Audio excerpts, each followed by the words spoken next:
Pelo menos 35 ônibus foram incendiados no Rio de Janeiro em represália à morte de Matheus Silva Rezende, sobrinho do miliciano Zinho e vice-líder da quadrilha. A CNN, a Polícia Civil, confirmou que ele foi morto durante uma ação na comunidade Três Pontes, na zona oeste da cidade. As ocorrências fizeram o município entrar em estágio de atenção. Os incêndios provocaram alterações na circulação dos ônibus na região mais populosa da capital. As linhas do corredor Transoeste, o conhecido BRT, foram interrompidas por questões de segurança pública. Após os ataques, a prefeitura anunciou a suspensão das aulas nas escolas da rede municipal. O governador do Rio, Cláudio Castro, classificou a ação como ataque terrorista e disse que 12 criminosos foram detidos. Os ataques ocorreram em um momento em que a Força Nacional de Segurança Pública, a Polícia Federal e a Polícia Rodoviária Federal foram deslocadas ao Rio de Janeiro para auxiliar as forças locais em meio a um aumento da criminalidade. Zé Eduardo, o problema da segurança pública no Rio é culpa de quem? Do governo estadual ou do municipal? Muito boa noite. Boa noite, Leandro. Boa noite, Caio. Eu acho que seria muito injusto, equivocado, tentar politizar com a atribuição de culpas do governo do estado, o governo municipal, o governo federal. O problema da segurança pública, ele tem causas institucionais e que precisam ser enfrentadas por todos os governos e pela população. Por que eu digo isto? Em primeiro lugar, nós temos uma situação de dessintonia federativa na questão da segurança pública. O grosso das tarefas de segurança pública pertence aos estados. A União atua apenas em pequenas faixas e em colaboração com os estados. E nem sempre essa colaboração passa por um planejamento comum, por uma integração das áreas de inteligência, inclusive, por vezes, passa por muita rivalidade entre as corporações policiais. Aliás, rivalidade que acontece até dentro dos próprios estados. Se vocês olharem o número de policiais que nós temos no Brasil, na maior parte dos estados é insuficiente.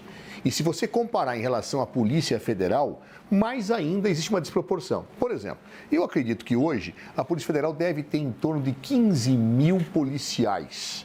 O estado do Rio de Janeiro tem em torno de 46 mil se não estiver desatualizado, claro?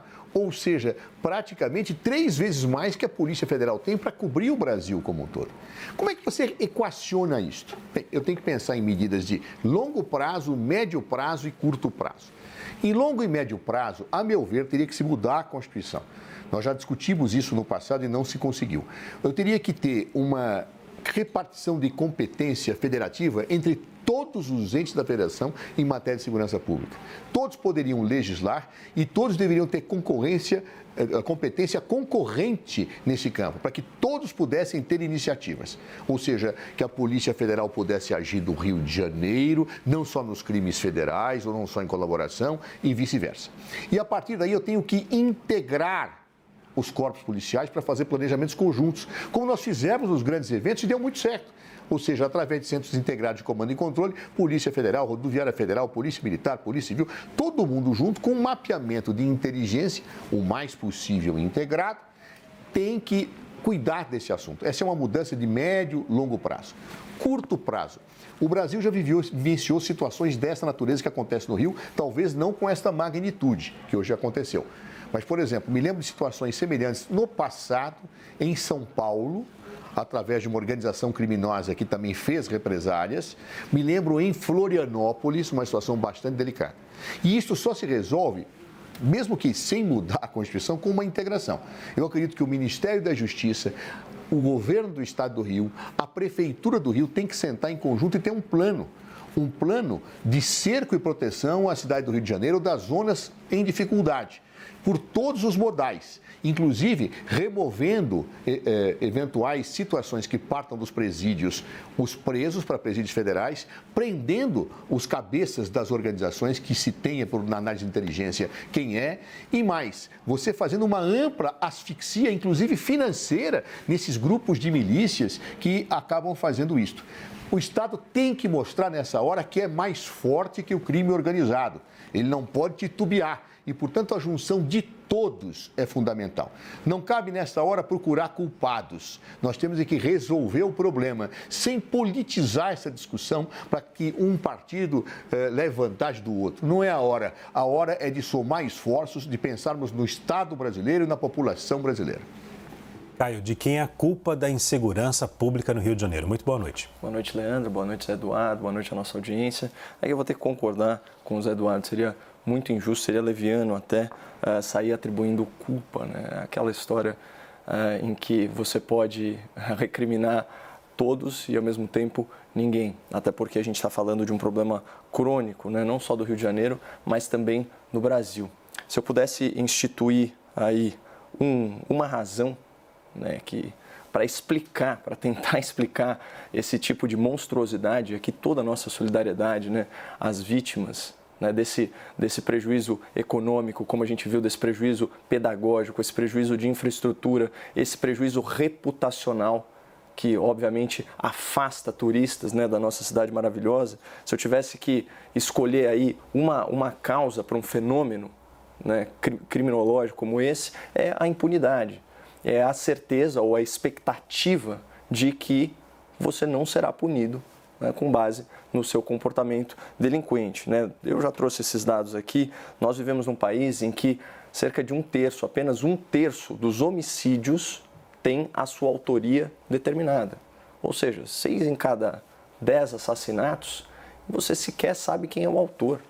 Essa é a realidade brasileira. Da mesma forma, nós temos mais de 330 mil, né, mandados de prisão em aberto, né, pendentes aí de cumprimento.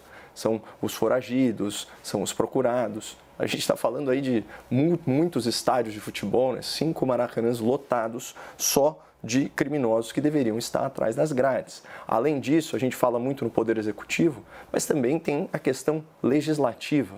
E não só isso, também o Judiciário. A gente tem um país, né, que não admite a prisão após julgamento de segunda instância.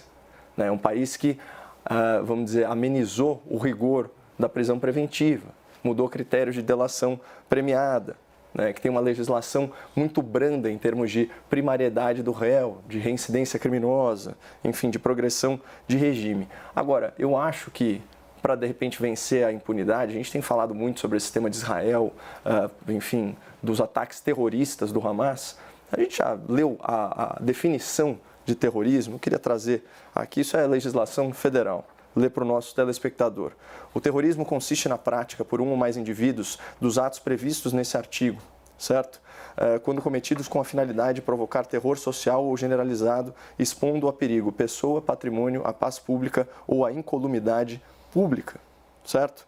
E aí tem os atos aqui de terror. Usar ou ameaçar usar explosivos ou outros meios capazes de causar danos ou promover destruição em massa. Sabotar o funcionamento ou apoderar-se com violência, grave ameaça de meio de transporte, estações ferroviárias ou rodoviárias. Então, vocês percebam que atentar contra a vida ou a integridade física de pessoas, por aí vai.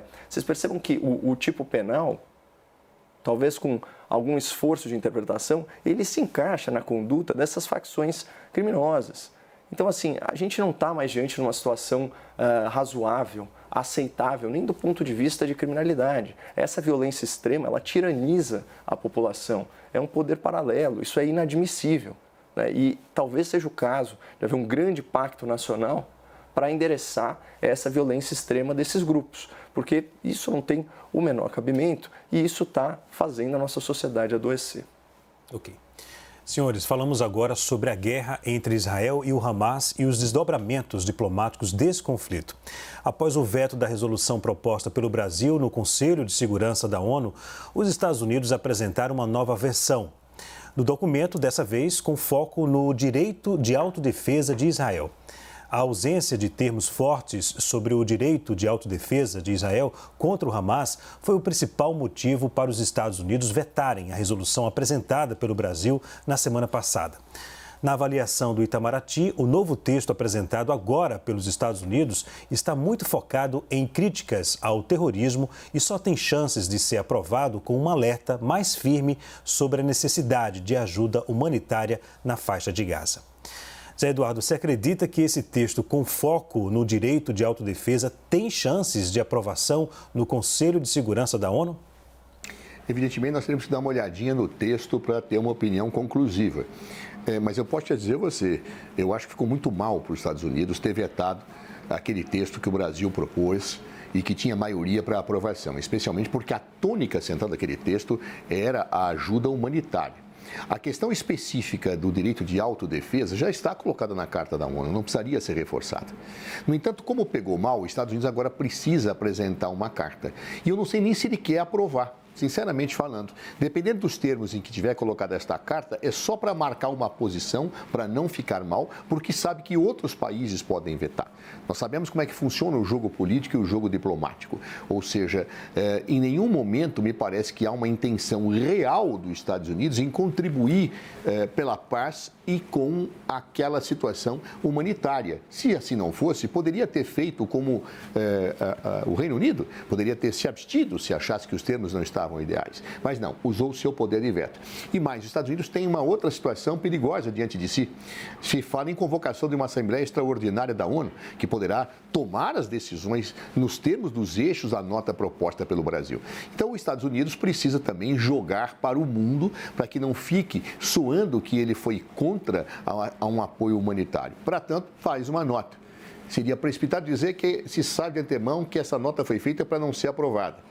Mas a possibilidade de que isto exista é grande, até pelo comentário que foi feito pela diplomacia brasileira. Ou seja, que precisaria reforçar bastante na nota a questão do auxílio humanitário, justamente para que pudesse sensibilizar os outros países para a sua aprovação.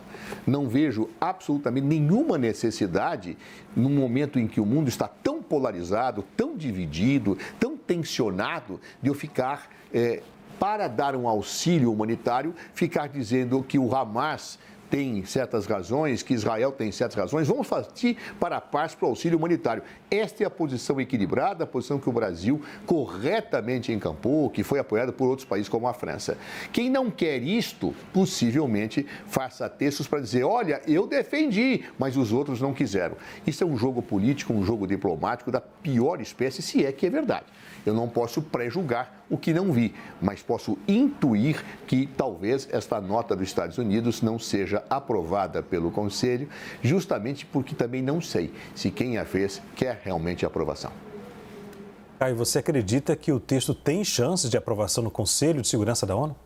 Sim, chance tem. Mas é improvável, como disse o Zé Eduardo Cardoso, inclusive pelos mesmos motivos. Né? São questões geopolíticas, aí você tem grandes potências, né, no Conselho de Segurança com poder de veto que tendem a ter posições antagônicas, especialmente sobre essa questão do Oriente Médio. Agora, só complementando as informações que o Zé trouxe, no caso, né, de uma deliberação da Assembleia das Nações Unidas, da Assembleia Geral, ela não é vinculante. Portanto, a força de uma resolução do Conselho de Segurança é maior, embora também, né, como a gente observou pelo texto, né, da resolução proposta pelo Brasil, ela é um pouco mais genérica e ela certamente não substitui, né, pelo menos não a contento, essa diplomacia direta, né, de acordos bilaterais ou entre os Estados envolvidos, esse tipo de coisa.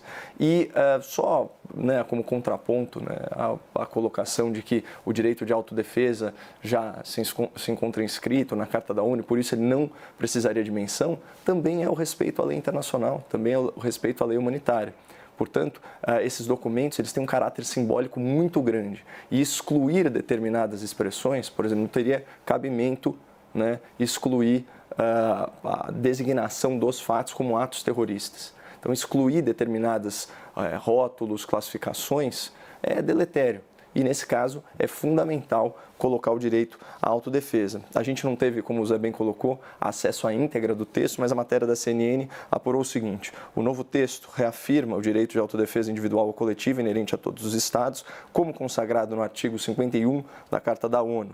O artigo 51 ele é explícito: nada na presente carta prejudicará o direito inerente de legítima defesa no caso de ocorrer um ataque armado contra um membro das Nações Unidas. Também diz a reportagem da CNN. A minuta de resolução também diz que esse direito precisa respeitar o direito internacional e o direito humanitário. Então, se de fato essa for a diferença em relação à proposta brasileira, não há por que as outras nações não concordarem com ela. Até porque a grande preocupação americana é uma preocupação legítima e não é só uma preocupação americana, é uma preocupação de toda a democracia ocidental, é a seguinte: em decorrência, isso são falas da embaixadora nos Estados Unidos na ONU. Em decorrência de ataques terroristas anteriores por grupos como a Al-Qaeda e o Estado Islâmico, este Conselho reafirmou o direito à autodefesa. Esse texto é uma referência à resolução brasileira, deveria ter feito o mesmo. E sejamos claros, as próprias ações do Hamas causaram essa severa crise humanitária em Gaza. Portanto, o que a gente tem aqui? Né? Uma preocupação das potências, né, com o direito e a percepção internacional de que a autodefesa, ela significa o quê? Você ter a prerrogativa de neutralizar a ameaça terrorista, como foi feito, por exemplo, pelos Estados Unidos no caso da Al-Qaeda. Vamos lembrar que, à época, isso ensejou a incursão num país estrangeiro, né, no caso o Afeganistão, que oferecia aí um porto seguro, né, uma plataforma para um grupo terrorista. E, no caso, houve inclusive uma invasão desse país. Então, é isso que essas potências estão preocupadas, né, de assegurar esse tipo de legitimidade nas suas ações em busca de segurança. E, senhores, vamos fazer um breve intervalo a seguir. Eleições na Argentina. O governo brasileiro acredita que o candidato Sérgio Massa será beneficiado pelo chamado fator medo, com a possível eleição do liberal Javier Milei. A gente volta já já.